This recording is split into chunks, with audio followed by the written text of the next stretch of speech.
সবার প্রতি শুভকামনা জানিয়ে শুরু করছি এনটিভি নিমন্ত্রণে। আপনাদের সঙ্গে আছি আমি নুধাত সাওম। এনটিভি নিমন্ত্রণের আজকের আয়োজনে থাকছে সংস্কৃতি, এনটিভি অনুষ্ঠান সূচি ও আলাপন। প্রথমেই সংস্কৃতি।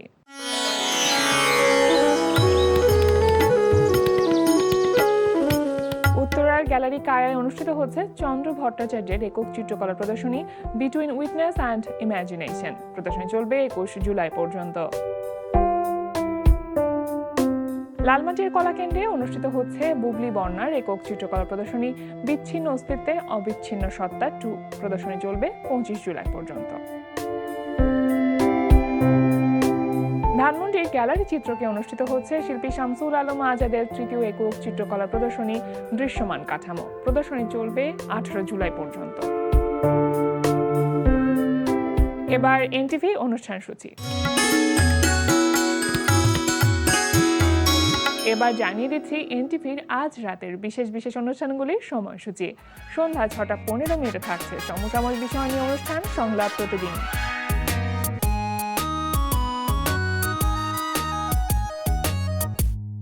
রাত 8:20 থাকছে গোলাম মুক্তাদিরের পরিচালনায় ধারাবাহিক নাটক কাজিনস। তুই বানের কথা আমার কাছে বলতেছিস? হ্যাঁ, তুই জানিস না আমি ওকে দুই চোখে দেখতে পারি না? ওই তো আমার মাথা ব্যথা। ও যদি এই বাড়িতে বউ হয়ে আসে আমার কি অবস্থা হবে ভেবে দেখছিস? কথায় কথায় উনি আমার বাবাকেও আসতে বলল। কি বলো? তোমার বাবাকে আসতে বলেছে? কেন, কি বিষয়? ওই কথাটা ছিল অন্যরকম, রাগ, অভিমান, কষ্ট, অন্যরকম একটা ফিলিংস। কি বলিস এইসব?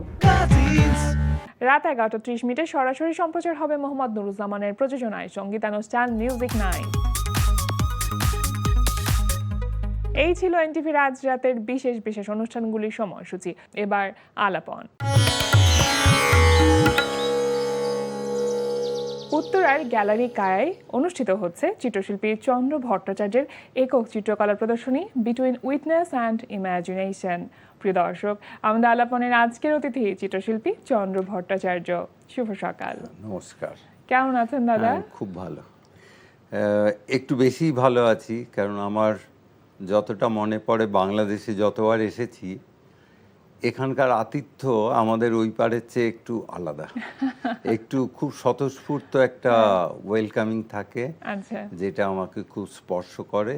এইটা আমাদের বাংলার একটা সংস্কৃতি, যেটা এখানে অনেক বেশি ধরে রাখা গেছে আর কি।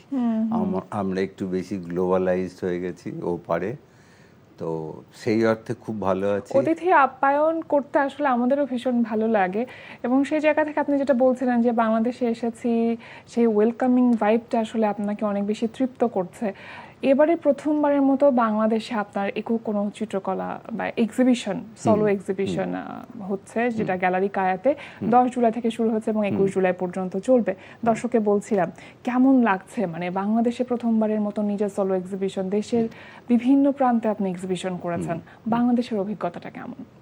বাংলাদেশে যখন এইটা আমার কাছে একটা একটু বুক দুরু একটা ব্যাপার ছিল যে কিভাবে নেবে আমার কাজ, কারণ দেশ তাদের নিজেদের আর্টিস্টদের কাজ দেখার জন্য একরকম অডিয়েন্স তৈরি হয়ে থাকে, তারা একরকম, তাদের এক্সপেকটেশন একরকম থাকে।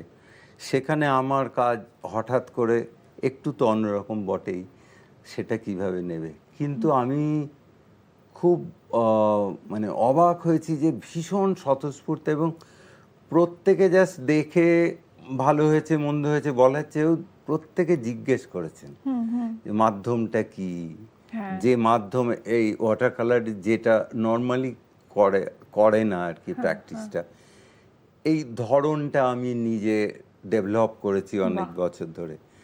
তো সেইগুলো দেখে যে আগ্রহটা আমি দেখেছি, সেখানে মনে হয়েছে না শুধু দেখা নয়, ও সবাই ভেতরে ঢুকতে চাইছেন, সবাই কানেক্ট করবার চেষ্টা করছে, কানেক্ট করতে চেষ্টা করছেন। কেন এই এত কম রং, হ্যাঁ এত, এবং রঙের ভ্যারিয়েশন দুর্দান্ত রকমের দাদা। হ্যাঁ মানে টোনাল ভ্যারিয়েশন খুব আছে, লিমিটেড কালার। আমার প্যালেটটাই আর কি ওই রকম খুব সাবডিউড একটা মিনিমাল প্যালেট।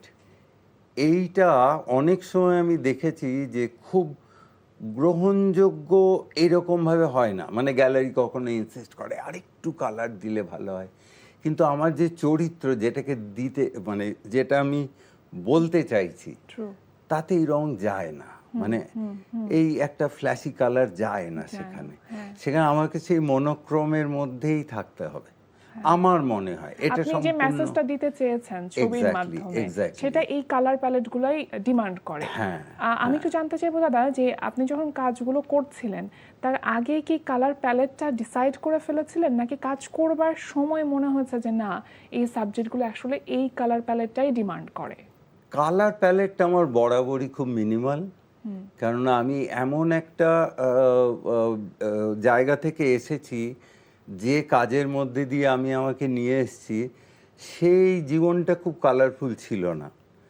তো আর যেখানে আমার সব থেকে বেশি বারবার ফিরে গিয়ে কাজ করতে ইচ্ছা হতো সেটা একটা ট্রাইবাল ভিলেজ, আচ্ছা। এবং তাদের যে যে প্রকৃতিতে তারা থাকে সেখান থেকে রং নিয়ে তারা তাদের দেওয়ালে ছবি আঁকে, সেইটা অদ্ভুতভাবে আমারও প্যালেট হয়ে গিয়েছিল এক সময়। কি এবং দারুণ। সেটা আমার ডেলিবারেট কোনো ইয়ে ছিল না। অনেকে যখন বারবার জিজ্ঞেস করতো যে এত এই 5-6টা রং কেন শুধু, তা আমি নিজেকে প্রশ্ন করেছি যে এইটা হয়তো ওইটা যেটা আচ্ছা। আমি দেখে সাবকনশিয়াস মাইন্ডেই আপনি হয়তো করে হ্যাঁ, থাকেন কাজটা। তারা যে নেচার থেকে যে রঙগুলো পেত অলমোস্ট ওই রঙগুলোই আমি কিনে কিনে মানে আমি অবভিয়াসলি ওই মাটির থেকে রং আনিনি, আমি কেনা রঙই ব্যবহার করেছি, কিন্তু টোনগুলো ওটাই থাকতো। হ্যাঁ, বিটুইন উইটনেস অ্যান্ড ইমাজিনেশন, এটা দিয়ে আসলে কি বলতে চেয়েছেন আপনি? এইটা অ্যাকচুয়ালি আমি কখনো নাম দিই না কাজের। আমি একটা আমার ছবি আমার মনে হয় খুব সহজে বোঝা যায় আর কি, আর প্রত্যেকে তার সে নাম দিতে পারে তার জন্যে। এটা গ্যালারি কায়ারতে গৌতমের আমার সাথে দীর্ঘ আলোচনা, এই যে এক্সিবিশন হবে কি বিষয়, ওর মনে হয়েছিল যে এইটা যেতে পারে খুব ভালো, যে সত্যিই তো আমরা যা দেখি তাই তো আঁকি না, তার সাথে একটা ইমাজিনেশন মিশে যায়, একেবারে বাস্তব, মানে ফটোগ্রাফিকে এমন একটা জায়গায় নিয়ে যাওয়া, মানে ফটোগ্রাফিক যে লুক আর কি সেটা তো খুব বাস্তব, সেইটাকে আর্টের মধ্যে যখন এলো সেটা যখন আমি আবার এক্সপ্রেস করছি সবটাকে মিলিয়ে, তখন তার চেহারাটা সম্পূর্ণ অন্য। বাহ। সেটা কোনো ফটোগ্রাফির পক্ষে ওই আলোটা পাওয়া সম্ভব নয়, কারণ সে খুব প্র্যাকটিক্যাল এবং সে খুব সায়েন্স বেসড আর কি, সে ওরকম একটা এবং ইমাজিনেশনের মাঝামাঝি মাঝামাঝি একটা জায়গা। টাইটেলটা আমার ভালো লেগেছে, কানেক্ট করেছে ছবিগুলোর সাথে। এই এক্সিবিশন করবার প্ল্যানটা কতদিন আগে থেকে করছিলেন? গৌতমের সাথে আমি আরও দুটো গ্রুপ এক্সিবিশনে পার্টিসিপেট করেছি। একটা 71 এর মুক্তিযুদ্ধের ওপরে একটা এক্সিবিশন হয়েছিল, উনি কলকাতা থেকে আরও 2-3 জন আর্টিস্টকে দেখিয়েছিলেন, তখন আমারও দুটো ক্যানভাস ছিল। এছাড়াও গৌতম ওখানে গিয়ে মানে কলকাতায় গিয়ে একটা প্রিন্ট মেকিং একটা প্রজেক্ট করেন, আচ্ছা। তো সেখানেও আমি কিছু কাজ করছিলাম, তো সেগুলো এসছিল। তা সেই অর্থে বলতে গেলে আমার তৃতীয় এক্সিবিশন, কিন্তু আগেরগুলো ছিল গ্রুপ, এইটা হচ্ছে সোলো। এবং এই কাজগুলোর মধ্যে প্রকৃতির কাজগুলো যেমন আছে, মানে আপনার ল্যান্ডস্কেপের যে কাজগুলো রয়েছে, আবার ফিগারেটিভ কিছু কাজও রয়েছে। মাধ্যম হিসেবে কি ম্যাক্সিমামই সব ওয়াটার কালার হিসেবে, ওয়াটার কালার দিয়ে কাজ করা হচ্ছে না, না? 3টে রকম আছে এখানে। কি কি আমি সেগুলো? ছোট যে কাজগুলো আর কি করেছিলাম সেগুলো ছিল ওয়াটার কালার, আচ্ছা। কিন্তু আমি যেভাবে করি আর কি, প্রথমে সবাই যেমন একটা পাতলা করে ওয়াশ দিয়ে একটা টোন যেটা চাইছি সেটা তৈরি করে নেওয়া, তারপরে আমি যে বিষয়টাকে যেভাবে উপস্থাপিত করি, প্রচুর একদম জিরো ব্রাশ দিয়ে ওয়াটার কালার নিয়ে ছোট ছোট করে স্ট্রোক দিয়ে দিয়ে দিয়ে দিয়ে এটাকে মানে ফিনিশ করি। আচ্ছা। তাতে করে একটা একটা আবছা একটা মানে দেখছি কিন্তু দেখছি না, ওরকম স্পষ্ট নয়, ভেসে উঠছে হ্যাঁ। আবার আর কি মিলিয়ে যাচ্ছে, এইরকম একটা নট ধরা যাচ্ছে এক্স্যাক্টলি কিন্তু ছোঁয়া ব্লার, যাচ্ছে না, নট এরকম একটা ব্যাপার। এক্স্যাক্টলি ব্লার, কিন্তু খানিকটা একটা অস্পষ্ট, কিন্তু এইটার থেকে একটা ছবি ফুটে উঠছে, এই রকম একটা জায়গা আমি তৈরি করেছি আর কি। আমি একটা একদম প্রান্তিক মানুষদের দীর্ঘকালের স্টাডির থেকে আমার মনে হয়েছিল যে আমি কখনো এদেরকে দেখাবো, যারা পথের ধারে সর্বক্ষণ থাকে কিন্তু আমরা দেখি না। মানে আমরা একদম গাড়ির জানলা দিয়ে তাদেরকে দেখি, বা প্রায় তাদের কাউন্টে হয়তো আছে, ভোটের সময় হয়তো তাদের কাউন্ট করি আমরা, কিন্তু মানুষ হিসাবে আমরা আমাদের তৈরি করা যে একটা সমাজ, সেখানে তাদেরকে ওইভাবে আমরা এন্ট্রি দিই না। তো এই ধরনের যে মানুষ, তাদেরকে নিয়ে আমি একটা প্ল্যান করেছিলাম, সেই 4টে ছবি এখানে আছে। একেবারে মানে হোমলেস বলা যায়। সারা পৃথিবীতে এদের সংখ্যা যত বেশি ততটাই নেগলেক্টেড আর কি, আছে কি নেই এটা আমাদের ম্যাটার করে না।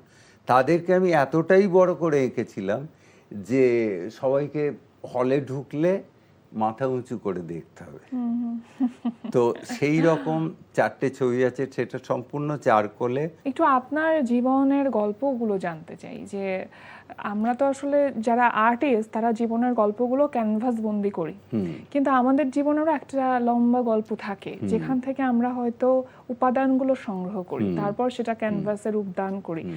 একটু জানতে চাইবো আপনার জীবনটা কেমন ছিল, কিভাবে দেখেন এখন যখন আমি পিছিয়ে একটা খুব সুন্দর গঙ্গার পাড়ের একটা গ্রামের ছেলে ছিলাম, মানে সেখানে বড় হয়েছি, সেখানের স্কুলে পড়েছি, প্রায় ধান ক্ষেতের পাশে আমাদের বাড়ি ছিল, খুব কাছেই গঙ্গা ছিল, একদম পিকচার পারফেক্ট একটা গ্রামে আমার জন্ম। আচ্ছা। এবার সেখান থেকে যখন মনে হলো যে ছবি আঁকতে আসবো, তো আমার ফ্যামিলি সবাই চেয়েছিলেন যে আমি ছবি আঁকতেই যাই। নর্মাল এমএসসি বা বিএসসি বিকম এসব করে কি হবে, প্রচুর লোক এরকম করেছে, তারা কেউ টিউশনি করে মানে তাদের জীবিকা অর্জন করছে, কেউ একটা স্কুল টিচার হয়েছেন। তো আমাদের ফ্যামিলি থেকে কেউ একজন যদি ছবি আঁকে তাহলে খুব ভালো, কিন্তু আমাদের তো ওই সামর্থ্য নেই যে আমরা কলকাতাতে তাকে হোস্টেলে রেখে করব। তো আমি একটা হোর্ডিং পেইন্টার একটা গ্রুপের সাথে, মানে এক ভদ্রলোক আর কি, আমাদের যেখানে গ্রাম আর কি সেই দিকেরই লোক, তিনি অনেক কাল আগে কলকাতায় চলে এসে একটা হোর্ডিং পেন্টিংয়ের ব্যবসা আর কি শুরু করেছিলেন। আচ্ছা। খুব বড় বড় বিল বোর্ড যেগুলো উনি পেন্টিং করতেন। তো ওখানে আমি কাজ করতে আসি। তো আমি ওই 4তলা 5তলার উপর উঠে স্ক্র্যাফোল্ডিংয়ে কাজ করতাম। এটা কত সালের কথা আনুমানিক? এটা একদম 80 সালে কলকাতায় এসেছিলাম। আচ্ছা। হ্যাঁ, এবং সেই বছরেই অ্যাডমিশন টেস্ট দিয়ে একটা আর্ট কলেজে, যেখানে কেবল সান্ধ্য ক্লাস আছে। আচ্ছা, মানে সারাদিন কাজ করতেন আর দিনের সন্ধ্যার বেলায় পরে হোর্ডিং পেন্টিং করতাম, করে ফিরে এসে ওই মানে কেরোসিন তেল দিয়ে এনামেল পেন্টগুলোকে তুলে পরিষ্কার করে আর্ট কলেজে যেতাম। আচ্ছা। এবং সেখানে সেইভাবে 5 বছরের কোর্স ছিল। 86-এ আমি পাস করে বেরোই। আচ্ছা। তো ওই আর কি মানে রেজাল্ট ভালোই হয়েছিল। হ্যাঁ, তখন ফ্যামিলি থেকে কিছু বলছিল না, আপনি যে ফ্যামিলি থেকে আমি দূরে কাউকে কলকাতায়? বলিনি আমি কি করতাম। আচ্ছা। হ্যাঁ, তাহলে তারা খুব কষ্ট পেত। হ্যাঁ, পরে পরে যখন মানে পরে বলেছি যে আমি এই যখন আমাকে কেউ বলে খুব কষ্ট, আমার হয়তো কোনো দাদার ছেলে, সে হয়তো তত ভালো চাকরি তখনও পায়নি, কষ্ট করে থাকতে হয়, তখন আমি গল্প বলতাম যে রোদে বৃষ্টিতে এই হোর্ডিং পেন্টিং করেছি। তো সেইগুলো ওরা পরে সাংঘাতিক, ওরাও খুব ইমপ্রেসড হয়ে যায়।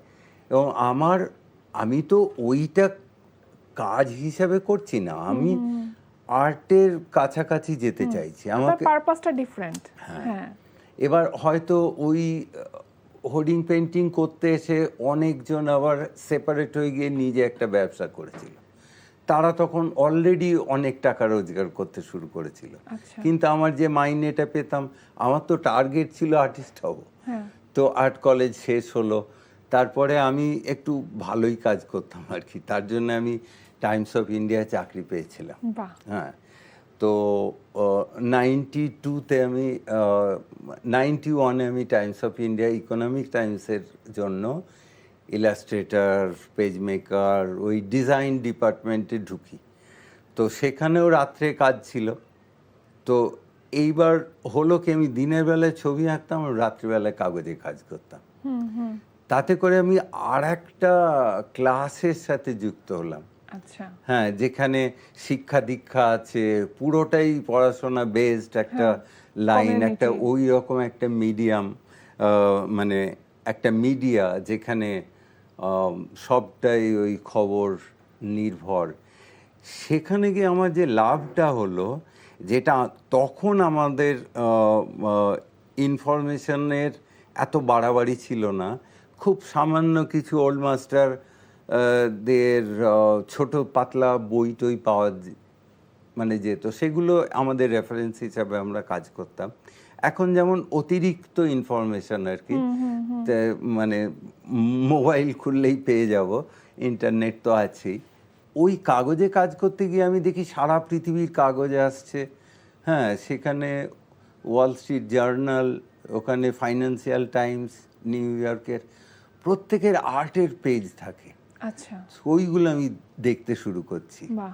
হ্যাঁ, তো আপনার সামনে আর একটা উইন্ডো ওপেন হয়। আর একটা পুরো উইন্ডো, আমি মনে হচ্ছে এইবার আমি আমাদের যে শিক্ষা ধরন পদ্ধতি তার বাইরে বেরোচ্ছি। আচ্ছা আচ্ছা। আর্ট কলেজে তো যেটা শিখেছি হচ্ছে একেবারে ফোলিয়েজ স্টাডি করো, ফিগার স্টাডি করো। হ্যাঁ, মানে আমরা মানুষকে দেখে আঁকছি, আরও পারফেকশন, আরও অ্যানাটমি ভালো হওয়া দরকার, ড্রয়িংটা আরও প্রপোর্শনেট হওয়া দরকার, আরো নিখুঁত হতে হবে। এইটা করতে করতে করতে করে আমরা কেমন মেকানিক্যাল হয়ে যাচ্ছিলাম। দারুণ, সবাই প্রায় ফটোগ্রাফির মতন ছবি আঁকতে পারতাম। তারপরে যখন এইগুলো দেখছি তখন মনে হচ্ছে যে না, ছবি কিন্তু শুধু পারফেক্ট ড্রয়িং নয়, রাইট। বা একেবারে হুবহু যখন পোর্ট্রেট করছি একদম মনে হচ্ছে ওকে বসে, এর বাইরে কিছু যেটা ইমপ্রেশনিজমের যেটা প্রভাব, যেটা একটি আমাকে বুঝতেই হবে, হ্যাঁ। সেটার জন্য একটা ডাইভ দেওয়া। এবং তখন আমি ছবিও আঁকছি, এক্সিবিশনও করা শুরু করেছি। প্রথম হ্যাঁ। সোলো এক্সিবিশন কবে, কোথায়, কিভাবে 92-তে, করেছিলেন? আচ্ছা। 92-তে কলকাতা, একদম ওই সময় একই সঙ্গে সবকিছু শুরু হচ্ছে। 86-এ পাস করার পরে ললিত কলা একাডেমিতে আমি একটা স্টুডিও চেয়েছিলাম, কারণ আমরা যে রুমটায় থাকতাম সেটা একটা 24/7 একটা ভেজিটেবল মার্কেট ছিল। তার 5 তলায় ওই হোর্ডিং পেইন্টারদের একটা রুম ছিল, সেটা এক্স্যাক্টলি 10 ফিট বাই 10 ফিট। আচ্ছা। আর সেখানে 5-6 জন ওই হোর্ডিং পেইন্টার থাকতো। হ্যাঁ। আমি একমাত্র ড্রয়িং করতাম আর তারা সবাই হেল্পার ছিল। তাদেরকে রং ফিল আপ করতে বললে তারা করে দিত, কিন্তু যদি পোর্ট্রেট করতে হয় তখন সেটা আমাকেই করতে হতো, না হলে হয়তো টাইপোগ্রাফিটা আমি লিখে দিলে তারা ভরাট করতো এরকম। আচ্ছা, তো সেখানে সেই 40 ফিট বাই 200 ফিটের একটা বোর্ড আঁকছি, ওই রকম আর কি, বিশাল স্কেল। হ্যাঁ, মানে আপনার একটি ছবি আঁকতে, মানে একটু বড় ক্যানভাসের ছবি আঁকতে আনুমানিক কত সময় লাগে, কতদিন সময় নিয়ে কাজ করেন? এইটা হচ্ছে মাধ্যমগুলোর উপরে ডিপেন্ড করে। আমি ক্যানভাসে যে ছবি এখন আঁকি সেইগুলো প্রায় 1 থেকে 1.5 মাস লাগে। একটা 4 ফিট বাই সে 6 ফিট বাই 4 ফিট এভাবেই হোক কিংবা এভাবেই হোক, 1 থেকে 1.5 মাস লাগে। মানে কখন আপনি এটা কিন্তু বুঝতে আমি যে পারেন? চারকোলে যে হ্যাঁ। এক্সিবিশনটা করেছি, 24টা বড় বড় কাজ ছিল 8.5 ফিটে, সেটা আমি 1 মাসে করেছিলাম। আমার কাছে মনে হয় একজন আর্টিস্টের সবচেয়ে বড় গুণ হচ্ছে সেটা বুঝতে পারা যে কোথায় আসলে থামতে হবে। তো যখন কোনো একটি কাজ আপনি করতে থাকেন তখন কখন বুঝতে পারেন যে হ্যাঁ কাজটা শেষ হয়েছে, এই স্যাটিসফ্যাকশনটা কখন আসে? হ্যাঁ, এইটা একটা খুব ভালো প্রশ্ন। এইটা প্রত্যেকেই আমরা এর মধ্যে দিয়ে যাই। আমরা ওভারওয়ার্ক অনেক সময় করে ফেলি, অনেক সময় মনে হয় যে কাজটা ইনকমপ্লিট আছে, দুটোই সমস্যা। তবে ওভারওয়ার্কের সমস্যাটা একটু বেশি। হ্যাঁ, বরং মিনিমাল কাজ হলে এখন অ্যাকসেপ্টেন্স অনেক বেশি, লোকে পছন্দ করে। কিন্তু ওভারওয়ার্ক হলে একটু মানে ভারী হয়ে যায় কাজ। সেটাই, তো সেইটা একটা অর্জন, সেইটা একটা, ওই স্যাটিসফ্যাকশনটা হ্যাঁ, আসাটা এটা কঠিন। একদিনে আসে না।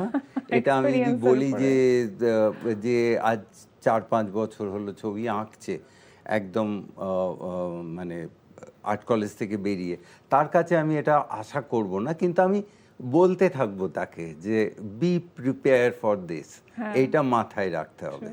তো আমরা কি করি যে একটা এলিমিনেট করতে থাকি যে এই ডিটেলটা দরকার নেই, এইটুকু বাদ দিয়ে দেবো, তাতেও বোঝা যাচ্ছে। হ্যাঁ, কতটুকু প্রয়োজন হ্যাঁ, সেটা বুঝতে একটা পারা। গাছ যখন আঁকছি শুধু এরকম প্যাচ দিয়ে একটা গাছের গুঁড়ি আঁকলে যদি গাছ বোঝা যায়, আমি প্রত্যেকটা পাতা আঁকতে যাব না। সেটাই। হ্যাঁ, তো সেইভাবে আর কি মিনিমাল করতে দাদা, করতে আমার কাছে মনে হয় আপনার জীবনের অনেক অনেক অনেক গল্প আছে। এত অল্প পরিসরে আসলে হ্যাঁ। জীবনের এতগুলো গল্প তুলে নিয়ে আসাটা খুব কঠিন। তারপর চেষ্টা করলাম যে যতটুকু সম্ভব দর্শকদেরকে জানাবার জন্য। আমরা ভীষণ রকম ভাবে কৃতজ্ঞ আপনার কাছে যে আজকে আপনি আমাদের নিমন্ত্রণে সাড়া দিয়েছেন। খুব ভালো থাকবেন, সব সময়ের জন্য শুভকামনা রইল। প্রিয় দর্শক, আমরা চলে এসেছি অনুষ্ঠানের শেষ প্রান্তে। অনুষ্ঠান সম্পর্কে আপনার মতামত জানাতে মেইল করুন এনটিভি নিমন্ত্রণে @ntvbd.com। বিশ্বের যে কোনো প্রান্ত থেকে যে কোনো সময় এনটিভি নিমন্ত্রণে দেখতে ভিজিট করুন আমাদের পূর্ণাঙ্গ ওয়েব পোর্টাল www.ntvbd.com। এছাড়া এনটিভি সব জনপ্রিয় অনুষ্ঠান ও খবরের আপডেট পেতে ভিজিট করুন আমাদের ইউটিউব চ্যানেল ও ভেরিফাইড ফেসবুক পেজে। সবার মঙ্গল কামনায় আজকের মতো এখানেই শেষ করছি। সবাই ভালো থাকুন, সুস্থ থাকুন, সুন্দর হোক আপনার প্রতিটি মুহূর্ত।